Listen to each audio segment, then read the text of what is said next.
As we begin this new year, we also reflect on the legacy of former US President Jimmy Carter.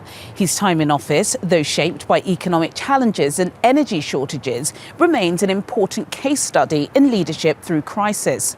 Carter's presidency saw the implementation of major energy conservation policies and efforts to combat inflation, lessons that resonate deeply in today's economic climate.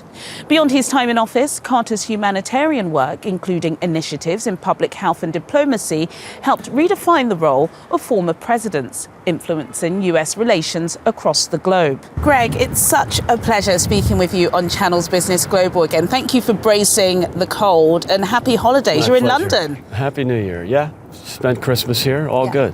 Really, really good. I suppose people are still reflecting on Jimmy Carter. We got the news, sadly, before the end of the year that he had passed away at the age of 100. Typically at this time, even in death, people dig holes in people's characters. I've listened to all the obituaries.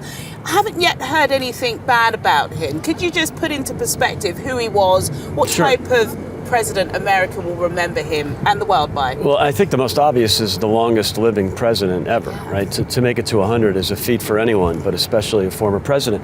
And I think his legacy will be mixed only because he was the president at a very difficult moment in America.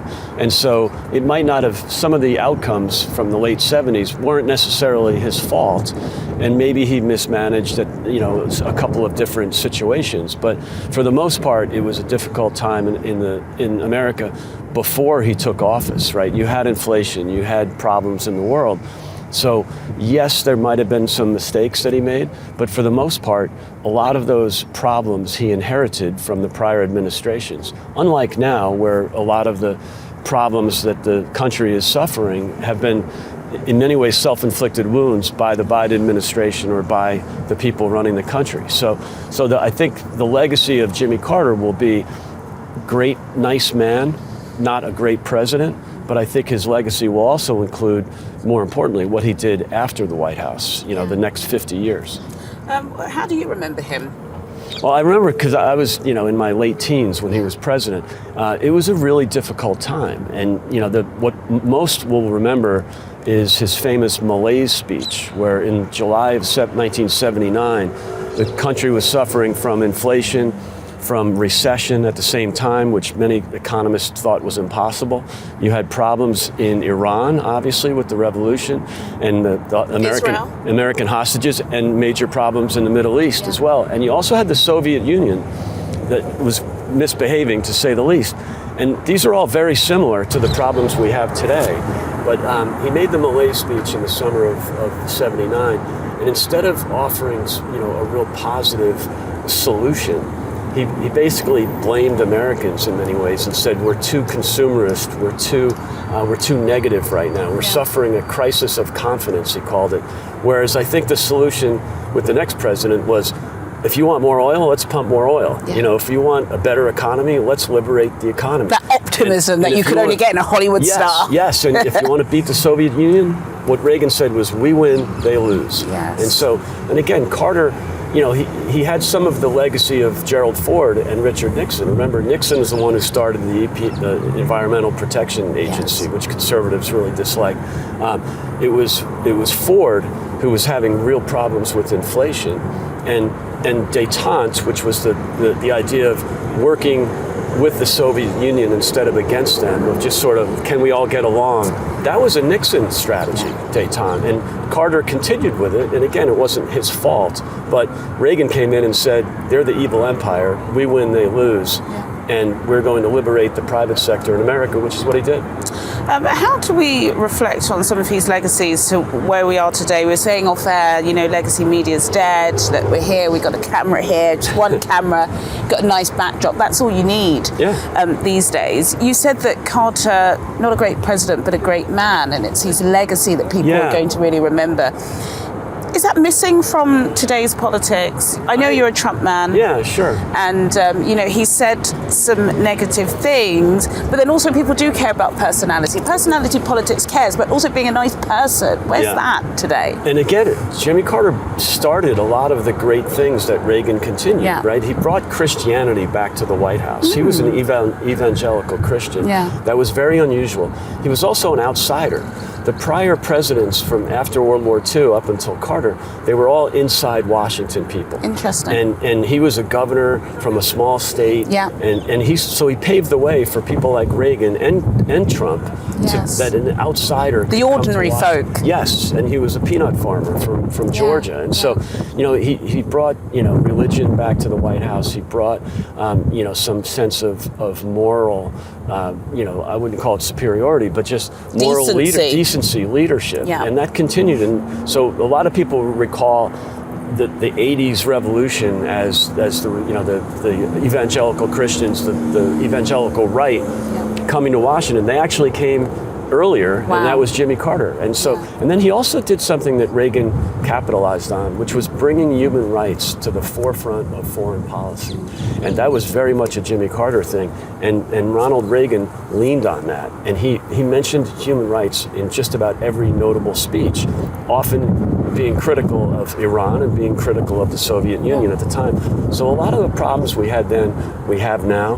But I would argue that Joe Biden created these problems. Oh, here we go, Greg. They're fixable. I think they're really fixable. And there's a real optimism in the U.S. right now about the opportunity. I want to talk about that before we go, because of course there is going to be a state funeral for Jimmy Carter in I think the first week of the New Year's. Another big event happening. 8 days. The and a holiday, and a holiday, and national, which is well deserved. Got to talk about the inauguration of Donald Trump. We haven't spoken for such a long time. What is happening in terms of his administration, his policy, his picks? There seems to be a spat at the moment with, we thought, who was the chosen one? Elon Musk. Elon Musk and the visas. What's happening, and what can we look forward to in the new year from Trump? Yeah, I think a little bit of division, a little bit of competition in any administration is good. That's a positive thing. I think in 2016 and early 17, President Trump was new. Nobody really knew what to expect. It was new to him. He probably didn't have the Washington experience at the time to select people that would be, both loyal to him but also loyal to the capable and culpable. Yeah, and now I think you're seeing that. Right now, his nominations all his nominations are polling at 59%. That's unprecedented with Trump. He himself is polling over 50 for the first time. Can we trust the polls? There's a real, I think you can. I mean, within a few points. Okay. Look, he's never polled prior to November. He never polled over 47 in his first term. So this is a good sign that people are optimistic about his administration.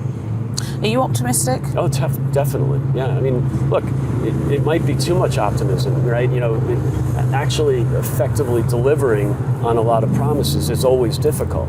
But I do think there's real optimism, and I'm quite confident that a lot of the problems are solvable, right? We have crime in cities that have it's really worrisome to people. You've got basically a surge in crime, a surge in homelessness. Inflation has been sticky. You've got hostility to the private sector that can be relieved quite quickly. And so with deregulation, the border has been a big issue. That's definitely fixable. And so, I think these are problems that are quite solvable. And that's the great thing about optimism in America. We had that in 1980 and we have it again right now. Just very finally, we are in the UK. We're just sitting outside where the seat of power is, Westminster. There has been some suggestions that perhaps the UK-US special relationship is dying. What are your thoughts on that? No, I think it's a speed bump. I think there were some problems in the last few years. You had some disagreements. You had a few cases where the prime minister here felt he was being ignored by the president. President Trump loves the UK. I think that's going to be a big change versus President Biden. And then, of course, you have we're not going to have an election here, or very unlikely to have an election here for 4.5 years. So Wow. I think the president will understand that, Yeah. and we'll have.